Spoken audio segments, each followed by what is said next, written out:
নমস্কাৰ ই কক্সালে স্বাগতম ছাত্ৰ-ছাত্ৰীসকল মই জ্যোতিদা আৰম্ভ কৰিব লৈছো এটা নতুন ভিডিঅ' আজি আমি পঢ়িম ষষ্ঠম মান শ্ৰেণীৰ সমাজ বিচিত্ৰাৰ পাঠ নম্বৰ 11 বৈচিত্ৰৰ মাজত ঐক্য ভাৰত আৰু উত্তৰ পূৰ্বাঞ্চলৰ জীৱনৰ তৃতীয় নম্বৰ অংকটি যোৱা দুটা অংকত ভাৰতৰ বৈচিত্ৰৰ মাজত ঐক্যৰ বিষয়ে গম পালো বৈচিত্ৰৰ কাৰকবিলাকৰ বিষয়ে গম পাইছো আমি তিনিটা কাৰকৰ বিষয়ে অলৰেডি আলোচনা কৰিলো আজি আমি 4 নম্বৰ কাৰক ভাষিক ভিন্নতাৰ বিষয়ে আলোচনা কৰিম ঐক্যৰ বিষয়ে আলোচনা কৰিম আহাচোন ভিডিঅ'টো চাও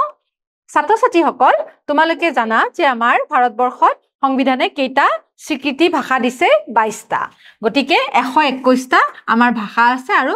22টা ভাষা সংবিধানে স্বীকৃতি দিছে গতিকে কিছুমান ভাষাৰ মান্য ৰূপ আৰু কথিত ৰূপ পাৰ্থক্য আছে গতিকে মান্য ৰূপ বুলি ক'লে আমি যেটো আমি লিখো আমাৰ অসমীয়া ধৰা অসমীয়াত আমি যেটো আমাৰ কিতাপত আমি পাওঁ তাৰে যেটো লিখা ৰূপ হয় হে লিখা ৰূপটো বা আমি কৈ থকা ৰূপটো আমাৰ বেলেগ হয় ধৰা তোমালোকে ঘৰত এটা কথিত ৰূপত আমি অসমীয়া ভাষা ব্যৱহাৰ কৰো উজনি অসমৰ ফালে বেলেগ ভাষা হয় ঠিক সেইদৰে আমাৰ নামনি অসমৰ ফালে বেলেগ ভাষা হয় প্ৰত্যেকখন জিলাতে বেলেগ বেলেগ ভাষা বা বেলেগ বেলেগ শব্দৰ ৰূপেৰে অসমীয়া ভাষাটো প্ৰকাশ কৰা হয় গতিকে হেয়া হৈছে কথিত ৰূপ কিন্তু সেই কথিত ৰূপটো আমি লিখিত ৰূপত ব্যৱহাৰ নকৰো সেই লিখিত ৰূপক ব্যৱহাৰ কৰা ভাষাটোৱে হৈছে মান্য ৰূপ ঠিক আছে গতিকে ইয়াতে কিছুমান আখৰ আমি দেখা পাইছো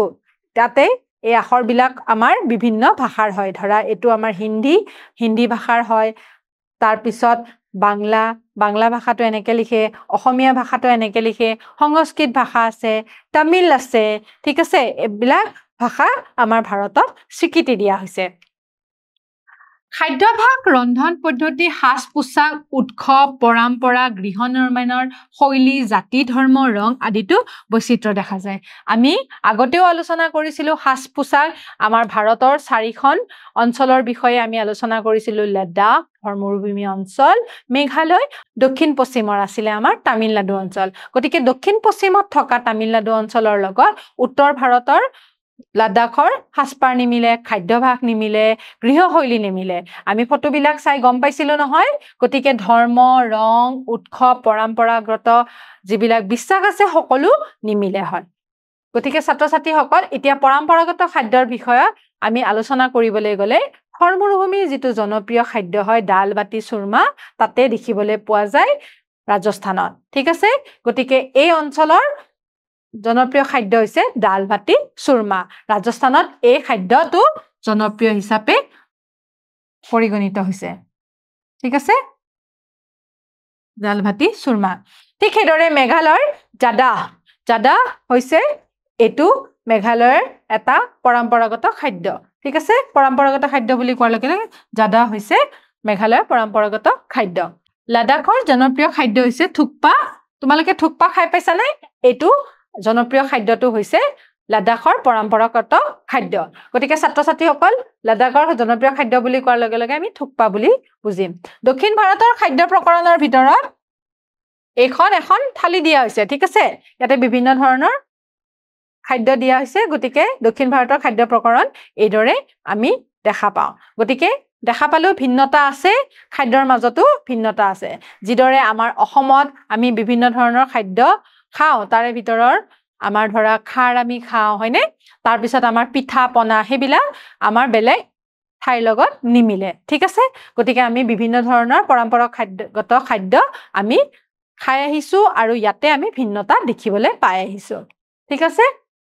এতিয়া আমি ঐক্যৰ কাৰকৰ বিষয়ে আলোচনা কৰিম গতিকে কাৰকগেটাৰ কথা আমি আলোচনা কৰিলো বৈচিত্ৰৰ গতিকে এতিয়া আমি ঐক্যৰ কাৰকৰ বিষয়ে আলোচনা কৰিম ভাৰতৰ ভৌগোলিক সামাজিক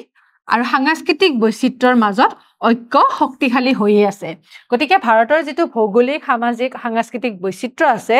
গতিকে আমি ভৌগোলিক দেখা পালো সামাজিক দেখা পালো মানে জাতিগত যিবিলাক আমাৰ পাৰ্থক্য সাংস্কৃতিক বুলি কোৱাৰ লগে লগে আমি ভাষিক ধৰ্মীয় হেবিলাকো দেখা পাইছো হেবিলাকৰ মাজতো ঐক্য শক্তিশালী হৈ আছে মানে সকলো একেলগে বসবাস কৰি আছে ঠিক আছে বাৰিষাৰ বতাহে একতা ঋতুতে অঞ্চলসমূহৰ মাজত বৰষুণ আনে যিয়ে কৃষিক প্ৰাথমিক বৃত্তি হিচাপে সমৰ্থন কৰে গতিকে ছাত্ৰ-ছাত্ৰীসকল আমি জানো আমাৰ ভাৰতত দক্ষিণ পশ্চিম মৌচুমীয়া বলে আৰু এই দক্ষিণ পশ্চিম মতাহে কি আনে বাৰিষা আনে এই বাৰিষাৰ ফলত আমাৰ ভাৰতত কি হয় বৰষুণ হয় বৰষুণ হোৱাৰ ফলত আমাৰ ভাৰতত জলসিঞ্চন কৰা হয় তাৰ পিছত ইয়াতে খেতি কৰা হয় গতিকে কৃষি প্ৰধান হয় এই বাৰিষাৰ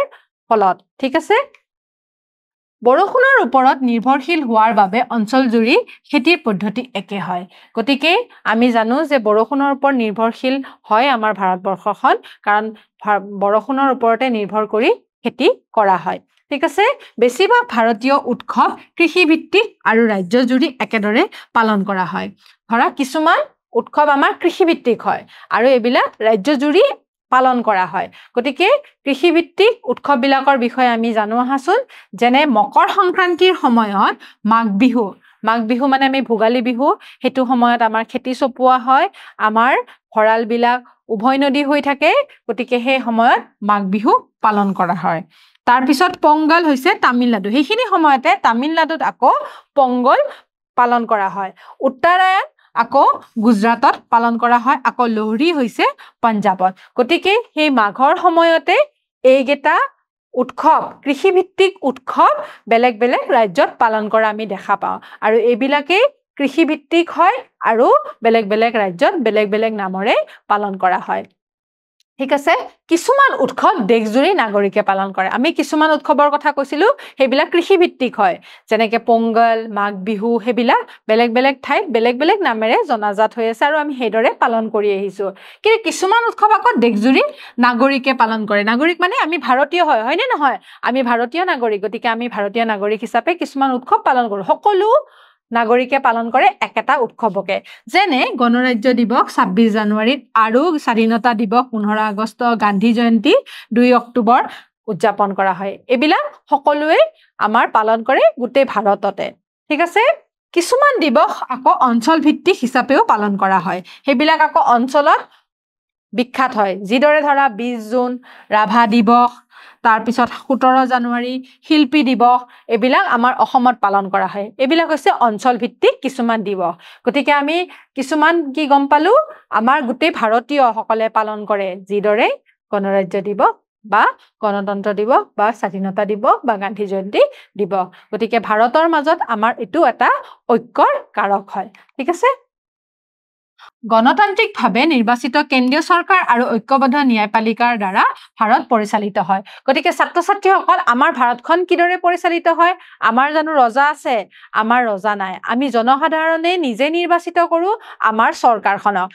চৰকাৰখনে যিদৰে আমি মুখ্যমন্ত্ৰী নিৰ্বাচিত কৰো প্ৰধানমন্ত্ৰী নিৰ্বাচিত কৰো আৰু তেওঁলোকে আমাক চলায় বা পৰিচালিত কৰে গতিকে ছাত্ৰ-ছাত্ৰীসকল এওঁলোকক আমি নিৰ্বাচন কৰো ভোটৰ জৰিয়তে এজন প্ৰাপ্তবয়স্ক লোকে নিজৰ অধিকাৰ সাব্যস্ত কৰিব পাৰে আৰু যদি আমি নিজৰ অসুবিধাসমূহৰ কোনো ন্যায় নাপাওঁ তেতিয়া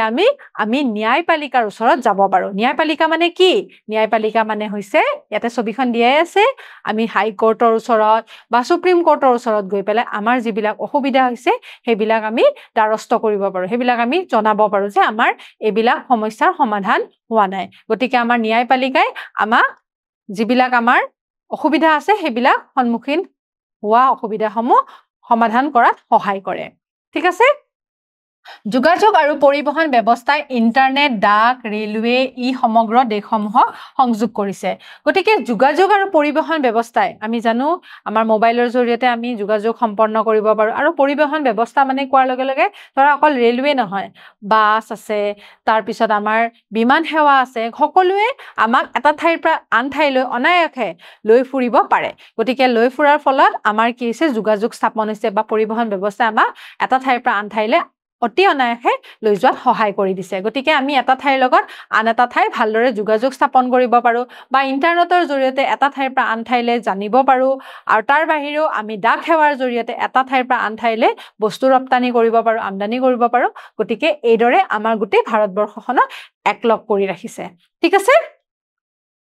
ৰামায়ণ মহাভাৰত উপনিষদ জাতক কাহিনী পঞ্চতন্ত্ৰ আদি প্ৰাচীন মহাকাব্যসমূহ মূল্যভিত্তিক কাহিনী হিচাপে সমগ্ৰ ভাৰতবৰ্ষতে জনপ্ৰিয় হয় গতিকে আমি ৰামায়ণৰ কথা জানো মহাভাৰতৰ কথা জানো বা জাতক কাহিনী বা পঞ্চতন্ত্ৰ এইবিলাকে আমাক কি জনাইছে জানানে এইবিলাকে আমাৰ যিবিলাক মূল্যভিত্তিক কাহিনী হয় সেইবিলাকে আমাৰ ভাৰতবৰ্ষখনৰ মাজত জনপ্ৰিয় হৈ আছে কাৰণ এইবিলাকৰ পৰা আমি কিছুমান বস্তু নীতি শিক্ষা পাইছো আৰু আমাৰ ভাৰতবৰ্ষৰ বিষয়ে গম পাইছো গতিকে এই ভাগ বতৰা কৰা ব্যৱস্থা আৰু কাহিনীবোৰে জাতীয় ঐক্য শক্তিশালী কৰি তোলে গতিকে আমি অতীতৰ কথাবিলাক আমি গম পালো বা যিবিলাক আমাৰ মহাভাৰত ৰামায়ণ বা পঞ্চতন্ত্ৰ আছে সেইবিলাকৰ জৰিয়তে আমাৰ ভাৰতখন একেলগ কৰি ৰাখিছে ঠিক আছে এতিয়া আমি উত্তৰ পূব ভাৰতৰ অঞ্চলৰ বিষয়ে অলপমান চাওঁ আহা গতিকে ছাত্ৰ ছাত্ৰীসকল আমি জানো ৮খন ৰাজ্যৰে গঠিত উত্তৰ পূব ভাৰতৰ হিমালয়ৰ সীমা আৰু ৫খন আন্তঃৰাষ্ট্ৰীয় সীমাৰেখাৰ ভৌগোলিকভাৱে বৈচিত্ৰ্যময় হয় গতিকে আমি জানো যে আমাৰ ৮খন ৰাজ্য আছে আমাৰ উত্তৰ পূব ভাৰতৰ ৮খন ৰাজ্যত আমাৰ আন্তঃৰাষ্ট্ৰীয় সীমাও আছে আন্তঃৰাষ্ট্ৰীয় সীমা বুলি কোৱাৰ লগে লগে ভূটান নেপাল চীন ঠিক আছে এফালে আছে ভূটান নেপাল চীন এফালে কি আছে এফালে আছে ম্যানমাৰ ঠিক আছে বাংলাদেশ হয়নে গতিকে এইকেইখন আমাৰ আন্তঃৰাষ্ট্ৰীয় সীমা আছে আৰু তাৰ লগতে হিমালয় পৰ্বতমালাও আমাৰ উত্তৰ পূব ভাৰতৰ গাতে লাগি আছে গতিকে আমি গমেই পালো এই অঞ্চলত উৰ্বৰ উপত্যকা হয় চহকী জৈৱ বৈচিত্ৰ্য আৰু সুকীয়া শাৰীৰিক বৈশিষ্ট্য বিশ্বাস ভাষা খাদ্য গীত নৃত্যৰ সৈতে অনন্য সম্প্ৰদায় আছে গতিকে ছাত্ৰ ছাত্ৰীসকল আমি জানো যে উত্তৰ পূব ভাৰতত আমাৰ কি সমভূমি হয় নদী উপত্যকা হয় হয়নে নহয় উত্তৰ ভাৰতৰ সমভূমি অঞ্চল আৰু উত্তৰৰ পাৰ্বত্য অঞ্চলৰ ভিতৰত পৰে ইয়াতে বিভিন্ন ধৰণৰ কৃষি হয় ইয়াতে পৰ্বত পাহাৰ আছে নদী উপত্যকা আছে সমভূমি আছে গতিকে ইয়াতে যিবিলাক শাৰীৰিক বৈশিষ্ট্য আছে বিভিন্ন ধৰণৰ আছে ইয়াতে তাৰোপৰি বিশ্বাস ভাষা খাদ্য নৃত্য সকলোৱে বেলেগ বেলেগ হয় বা অন্যান্য সম্প্ৰদায়ৰ লোকো ইয়াতে বসবাস কৰে উদ্যান শস্য হস্তশিল্প চাহ বস্ত্ৰশিল্পৰ বাবে পৰিচিত উত্তৰ পূবে ভাৰতৰ বৈচিত্ৰ্যত বহুখিনি অৰিহণা যোগায় গতিকে ক্ষুদ্ৰ ভাৰতৰ কথা আমি গমে পাইছিলো এতিয়া উত্তৰ ভাৰতত কিন্তু বিভিন্ন ধৰণৰ শস্য আছে হস্তশিল্প আছে চাহ উদ্যোগ আছে বস্ত্ৰশিল্প আছে গতিকে উত্তৰ পূব ভাৰত বিৰাট চহকী হয় সেই কাৰণে ভাৰতৰ যিটো বৈচিত্ৰ্য আছে তাতে বহু ধৰণৰ অৰিহণা যোগাই আছে ভাৰতৰ সংস্কৃতি বৈচিত্ৰ্যৰ ঐক্যৰ এক সুন্দৰ উদাহৰণ সকলো নাগৰিককে ইয়াক ৰক্ষা আৰু প্ৰচাৰৰ বাবে অনুপ্ৰাণিত কৰে গতিকে ভাৰতৰ সংস্কৃতি বৈচিত্ৰ্যৰ মাজত যেহেতু ঐক্য বজাই ৰাখি আছে বৰ্তি আছে গতিকে সেই কাৰণে ইয়াক ৰক্ষা আৰু প্ৰচাৰৰ বাবে ভাৰতবৰ্ষখন অনুপ্ৰাণিত কৰি আছে ডক্টৰ সৰ্বপল্লী ৰাধাকৃষ্ণন আমি ৫ ছেপ্টেম্বৰত তেখেতৰ জন্ম দিৱস পালন কৰো হয়নে নহয় ডক্টৰ সৰ্বপল্লী ৰাধাকৃষ্ণনে কি কৈছিলে জানানে সকলো ভাৰতীয়ই সাহিত্যত একেই ঠিক আছে সকলো ভাৰতীয়ৰ সাহিত্য একে মাত্ৰ তাৰ ভাষাহে বেলেগ বেলেগ ঠিক আছে গতিকে ভাৰতীয় সাহিত্য একে কিন্তু ইয়াৰ যেটো ভাষা হয় হেতু বেলেগ বেলেগ হয় গতিকে সকলো মানে একেই হয় কিন্তু ইয়াৰ ভাষাবিলাক বেলেগ বেলেগ হয় ঠিক আছে এতিয়া আমি এই পাঠটোৰ পইণ্টকেইটা এবাৰ আউৰাই লওঁ হাসুন বৈচিত্ৰ্যৰ মাজত ঐক্যত আমি বৈচিত্ৰ্য আৰু ঐক্য শব্দটোৰ কাৰককেইটা পাইছিলো বৈচিত্ৰৰ কাৰক বুলি কোৱাৰ লগে লগে ভৌগোলিক ভিন্নতা গোষ্ঠিক ভিন্নতা ধৰ্মীয় ভিন্নতা আৰু ভাষিক ভিন্নতা চাৰিটা কাৰক পাইছিলো আৰু ঐক্যৰ কাৰক বুলি কোৱাৰ লগে লগে আমি সামাজিক সাংস্কৃতিক এইবিলাক কাৰকৰ জৰিয়তে আমাৰ ভাৰতখন লগ লাগি আছে হেয়া আমি বুজি পাইছিলো গতিকে ছাত্ৰ ছাত্ৰীসকল তোমালোকে এই পাঠটো ভালদৰে বুজি পাইছা বুলি আশা ৰাখিছো এতিয়া দুটামান প্ৰশ্ন চাওঁ আহা ভাৰতীয় নাগৰিকে পালন কৰা এটা দিৱস গতিকে ভাৰতীয় নাগৰিকে পালন কৰাৰ কথা কৈছে এটো অঞ্চল ভিত্তিক নহয় বা কোনো কৃষি ভিত্তিক নহয় গতিকে ভাৰতীয় নাগৰিকে কি দিৱস পালন কৰে যেটো ভাৰতীয় সকলোৱে পালন কৰা আমি দেখো কি বাৰু পংগল নে গণতন্ত্ৰ দিৱস হৈছে শুদ্ধ উত্তৰ পংগলটো হৈছে কৃষি ভিত্তিক এটা উৎসৱ এটা দ্বিতীয় নম্বৰ প্ৰশ্নটো চাওঁচোন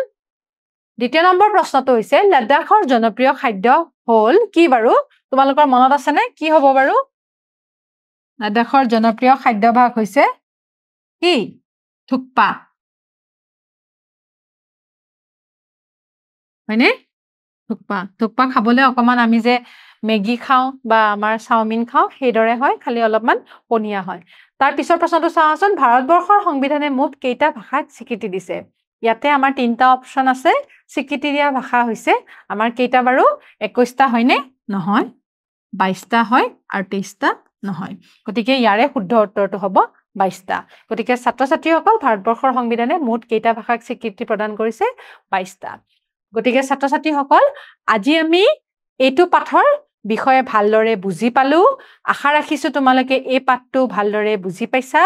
অহা ক্লাছত আমি এইটো পাঠৰ পাঠভিত্তিক অনুশীলনীৰ প্ৰশ্নসমূহ আলোচনা কৰিম তোমালোকে ভিডিঅ'বিলাক চাবা বুলি আশা ৰাখিছো তেতিয়ালৈ সামৰিছো নমস্কাৰ